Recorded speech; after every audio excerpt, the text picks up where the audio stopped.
were interviewing all kinds of people, and now I have here Charles Crouch from Boston University. You do an e-business course, and you were in the jury. And On the jury today. how many have you? How many startups have you listened to? We had 20 startups that we were, 19 startups that we were evaluating today, and looking at different business models, different practices, different products, different services. It was really a wide range.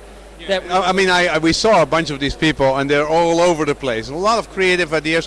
What do you think of the quality of the basic idea? I think there are a lot of good ideas that were being put out today. A lot will depend on how well they execute.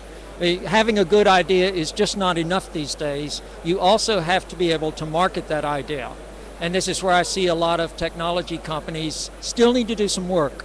A lot of work. I mean, that's why 90% fails, right? Surely. Having a great idea is just not enough. You've got Now you're from the Valley. You used to work at Apple, and so you're completely in America. And now you're here in Brussels, teaching. How's the quality of the European startups compared to what you're used to on the other side of the ocean?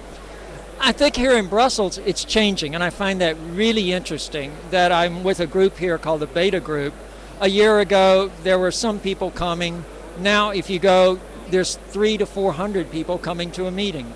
That's saying a lot about the level of interest, the level of activity that the early... It's just the last year, since the crisis? Yeah, it's been the last 12, 13 months that it's really, really grown.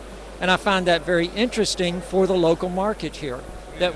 What about the students you get in your course, the e-business course? How smart and adaptive are they compared to the American Yankees? Oh, our students are always the best in the world. Now, we have a student body that literally comes from around the world. Brussels is a very international city, and I've had students from Mexico to Korea, and that's a typical class for us. So it's a really...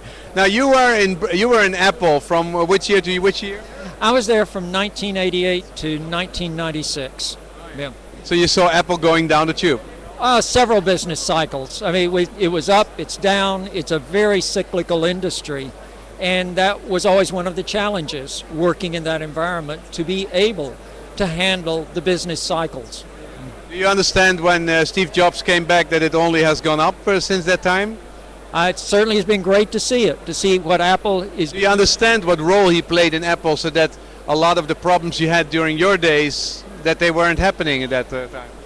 I think Steve, when he came back, he brought a focused vision to the company, and a vision where he could look out and say, this is where I think we need to go. And that's always important for any technology company, because if you don't see where you're going to go in such a fast-moving world, it's really easy to get lost. So you really need a dictator who knows where he's going. Maybe not a dictator, but you certainly need someone who can point out a clear path, a clear vision for the company. He did a good job in that way.